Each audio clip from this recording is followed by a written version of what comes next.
Being a cop in a small town comes with a certain rhythm. Nights are usually quiet. Too quiet, if I'm being honest. You get used to the same streets, the same faces, the same routines. But every so often, something happens that shakes you out of that rhythm. Something you can't explain, no matter how much you try. This happened a few years ago, during one of my midnight shifts.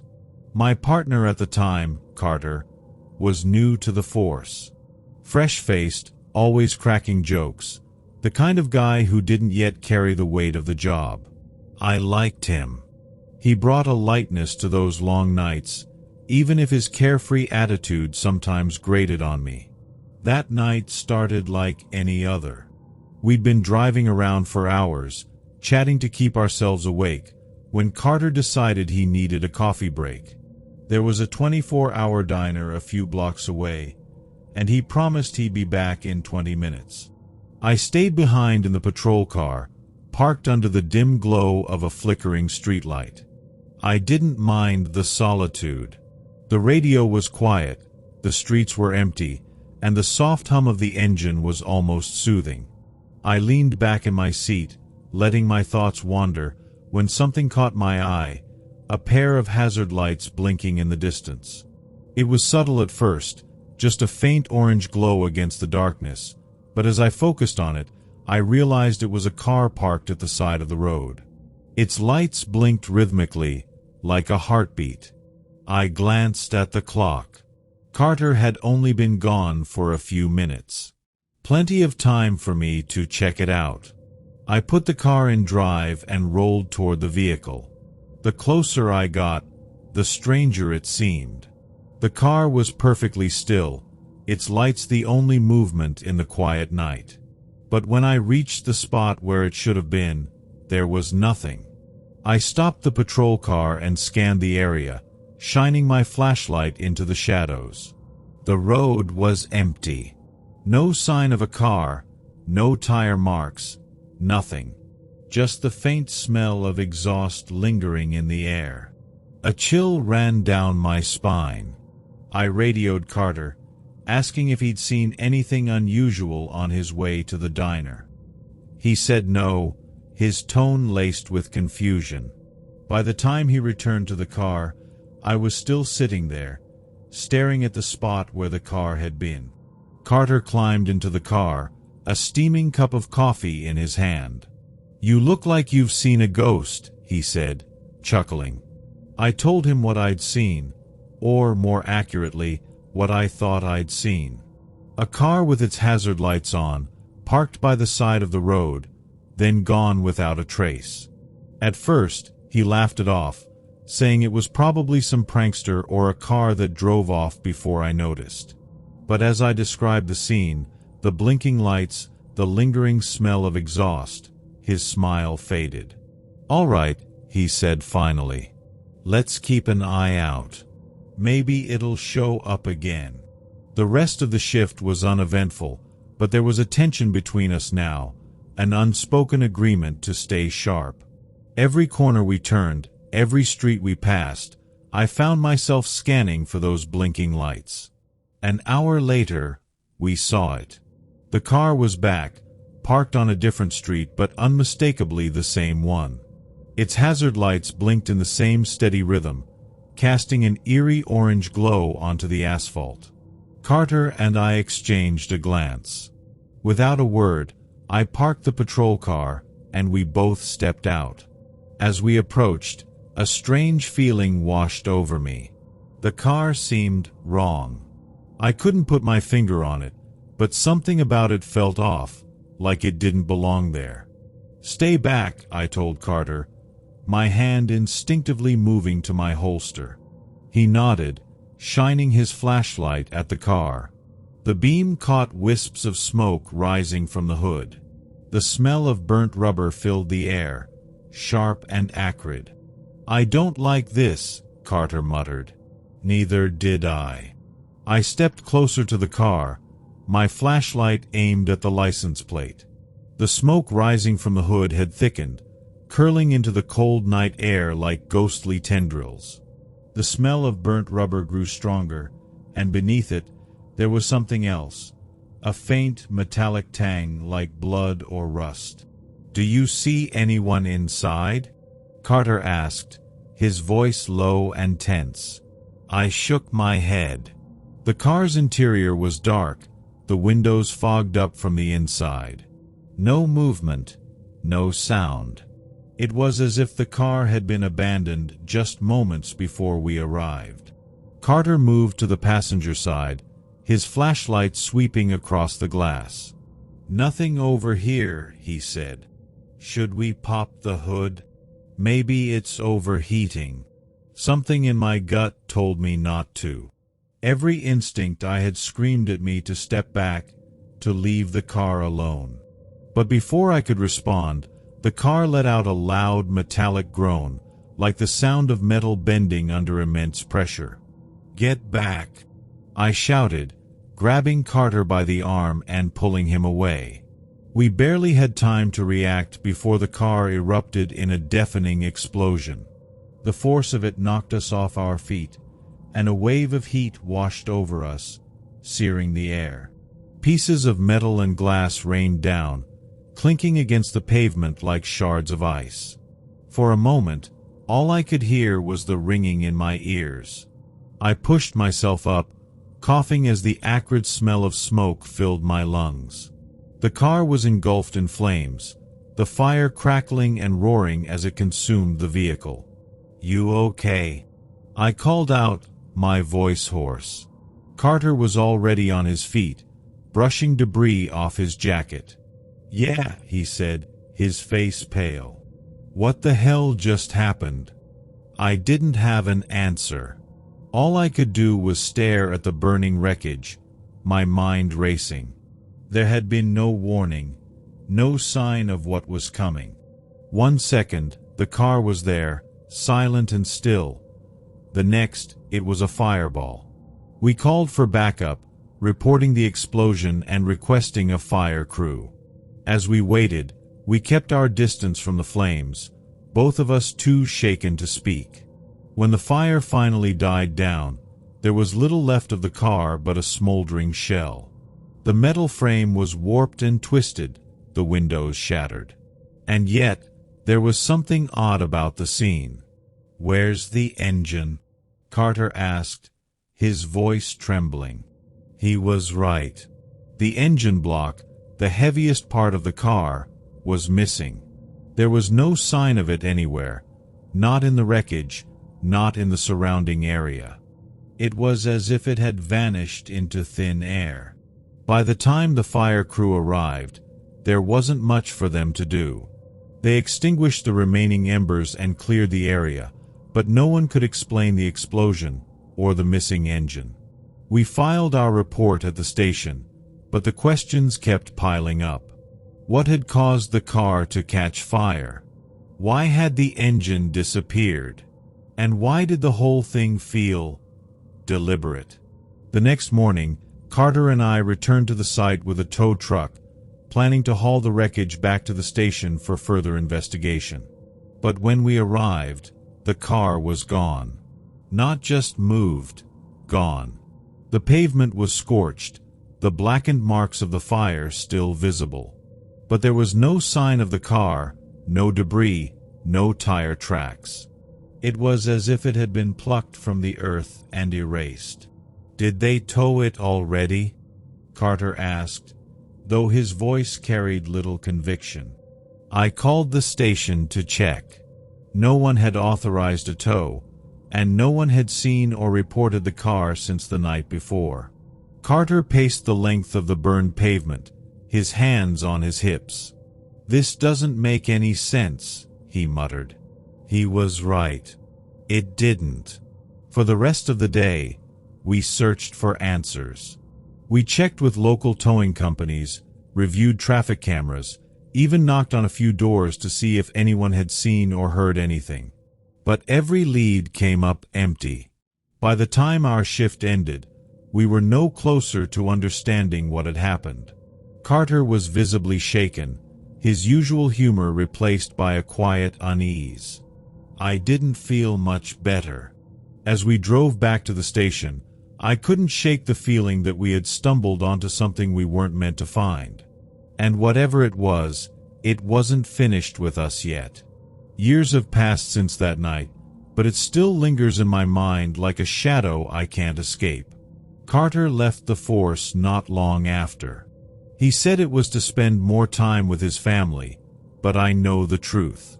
That night changed him. It changed both of us. 4 weeks after the explosion, we tried to rationalize what had happened. Maybe someone had removed the wreckage before we returned, though no one could explain how or why. Maybe the engine block had been flung farther than we realized, though we searched every inch of the area and found nothing. The questions piled up, but the answers never came. The worst part wasn't the explosion or the missing car. It was the feeling that something was watching us that night. Even now, I sometimes wake up in a cold sweat, the memory of those blinking hazard lights seared into my mind. Carter and I avoided patrols far from the station after that. We stuck to the busier streets, the places with more people and more light. Neither of us said it out loud, but we both knew. There was something out there in the dark, something we couldn't explain, and we didn't want to find it again. I've spent years trying to convince myself it was just exhaustion, a trick of the mind. But deep down, I know that's not true. What we saw that night wasn't normal, and it wasn't meant to be understood. Sometimes, when I'm alone in the car, I catch myself glancing at the rearview mirror, half expecting to see those blinking lights behind me. I tell myself it's nothing, just a memory playing tricks. But the feeling of unease never quite goes away. There's a part of me that wants to know the truth, to understand what happened and why. But a bigger part of me is afraid of the answers. Some things are better left unsolved. And that night, that car, it's one of them.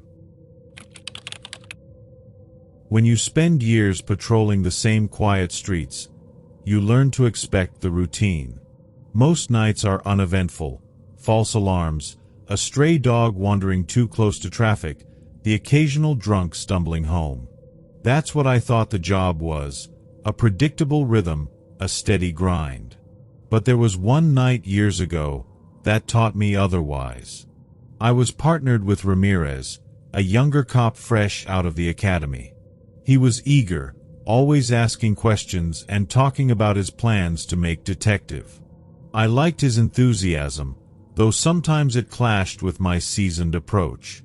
I'd been on the force for over a decade by then, and while I wasn't cynical, I'd seen enough to know that ambition often collided with reality.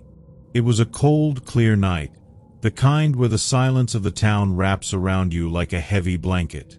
We were on the midnight shift, driving the usual route through dimly lit neighborhoods and industrial areas. The radio was quiet except for the occasional static-filled update from dispatch. Ramirez was talking about his weekend plans when I saw him stiffen, his eyes locking on something ahead. "Do you see that?" he asked, his voice quieter than usual. I followed his gaze and saw a figure standing in the middle of the street. A man, illuminated by the glow of our headlights. He wasn't moving, just standing there, his posture unnervingly rigid. I slowed the car to a stop, rolling down my window. "Sir, are you okay?" I called out. No response. The man's clothes were dark, and as he turned slightly, the light caught them. That's when I noticed the blood. His shirt and pants were soaked, the crimson stains vivid even in the low light. Ramirez grabbed the radio. "Dispatch, we've got a possible 10 to 56, male, mid-30s, covered in blood. Requesting backup." I stepped out of the car cautiously, keeping my hand on my holstered weapon. "Sir, we're here to help. Can you tell us what happened?" The man didn't answer. His head tilted slightly, and for a moment his eyes met mine. They were hollow, empty, like he wasn't really there. "Sir, stay where you are," I said firmly, taking a step closer. Ramirez had joined me now, his flashlight cutting through the darkness. The man didn't move. He didn't flinch, didn't react to my voice or the beam of light now aimed at his face. It was as if he wasn't aware of us at all. "I'm going to approach," I told Ramirez. He nodded, his hand resting nervously on his sidearm. I took another step forward, my boots crunching softly against the asphalt. That's when it happened. In an instant, the man was gone. One moment he was standing there, and the next, the spot where he'd been was empty. There was no sound, no movement, just an eerie stillness that sent a chill down my spine. "What the hell?" Ramirez whispered, his flashlight darting around. "Where did he go?" I didn't answer. I couldn't. My eyes scanned the area, searching for any sign of him, but there was nothing. Then Ramirez called out, his voice shaky. "Over here." I turned and saw him kneeling near the sidewalk. He pointed to something on the ground, a pile of clothes. It was the man's clothing, neatly folded and placed on the concrete. His shirt, pants, and even his shoes, all soaked in blood, but there was no sign of him. We stared at the pile for what felt like an eternity. My mind raced, trying to make sense of what I was seeing. "No footprints," Ramirez said, his voice barely above a whisper. He was right. The ground around the clothes was undisturbed, as if the man had vanished into thin air. "Bag it," I said finally, my voice steadier than I felt. "We're taking this in." Ramirez hesitated but nodded, retrieving a pair of gloves and evidence bags from the car. As we worked in silence, I couldn't shake the feeling that we were being watched. Back in the car, the atmosphere was heavy. Neither of us spoke as we drove to the station. My eyes kept flicking to the rearview mirror, half expecting to see the man standing in the road behind us. Whatever we had just encountered, it wasn't over. The station was quieter than usual when we arrived. It was past 3 a.m., and most of the officers on duty were either finishing reports or out on their own patrols. Ramirez and I carried the evidence bags inside, careful not to let the bloodied clothes drip onto the floor. The forensics officer on duty, Patel, raised an eyebrow as we entered. "What the hell is that?" he asked, eyeing the bags. "Clothes," Ramirez muttered, his voice still shaky. "We found them, folded, covered in blood. No body." Patel looked at us like we were crazy, but he didn't argue. He gestured for us to place the bags on the examination table. "I'll take a look," he said, already slipping on gloves.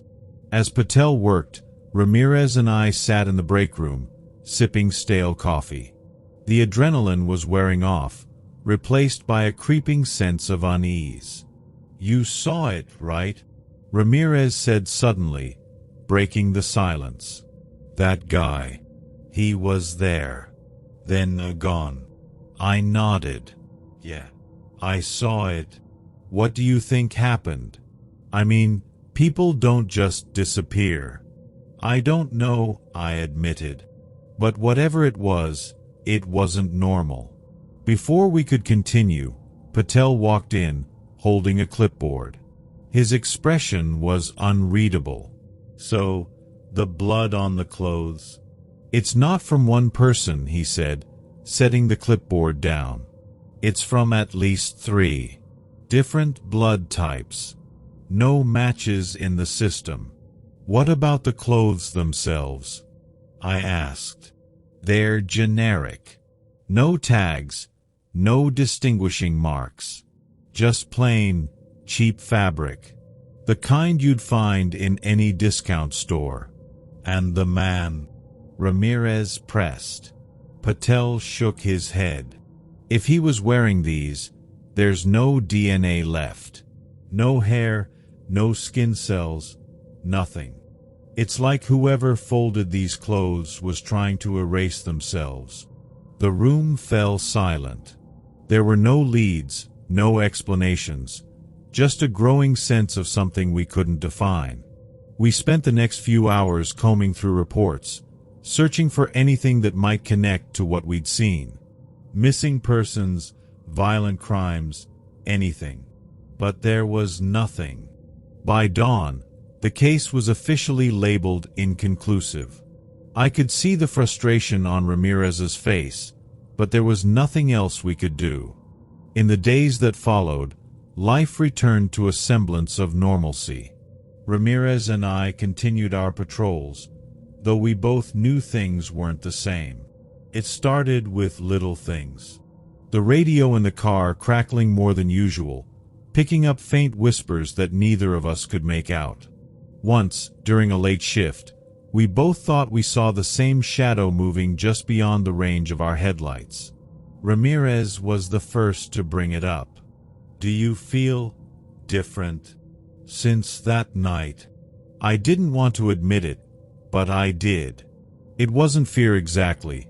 It was more like a constant awareness, a feeling that something unseen was lingering just out of reach. The dreams were the worst. I didn't tell Ramirez, but I often woke up drenched in sweat, my mind replaying the moment the man disappeared. In my dreams, he didn't just vanish. He turned, stared directly into my soul, and smiled. Ramirez had his own struggles. I caught him flinching at sudden noises, his hand always hovering near his holster. He didn't talk about it, but I could see the tension in his shoulders, the way he scanned every room like he expected something to jump out at him. One night, while we were parked near an old factory, Ramirez broke the silence. "Do you think it's still out there?" Whatever it was. I didn't answer right away. I didn't know what to say. Finally, I replied, "I think some things don't want to be found. And maybe that's for the best." He nodded, but I could tell it wasn't the answer he wanted. Now, years later, I still think about that night. It's not something I like to talk about, even with Ramirez, who eventually left the force to start a quieter life. We never solved the mystery of the man in the street, and maybe we were never meant to. At first, I tried to forget, to chalk it up to exhaustion or a trick of the light. But those explanations never stuck. There are moments you experience that change the way you see the world, and this was one of them. I still dream about him sometimes. In those dreams, he's always standing in the same spot, his clothes drenched in blood, his empty eyes locked on mine. I never get closer, and he never moves. But the feeling he leaves behind, a cold, suffocating weight, stays with me long after I wake up. Ramirez once told me he kept hearing faint whispers on quiet nights, long after that shift. He said they weren't voices he could understand, just sounds, like someone trying to speak through static. I didn't tell him I'd heard the same thing. I don't patrol those streets anymore. Retirement came as a relief, but even now, I can't drive down certain roads without feeling my chest tighten. Some nights, I find myself wondering what we stumbled upon that night. Was it human? Was it something else? And why did it choose to show itself to us? There's a part of me that wants answers, but a bigger part of me knows I wouldn't want to hear them. Because the scariest thing isn't what we saw, it's what we'll never understand. Some cases stay with you forever. This one is mine. To hear more stories like this, subscribe and leave a like.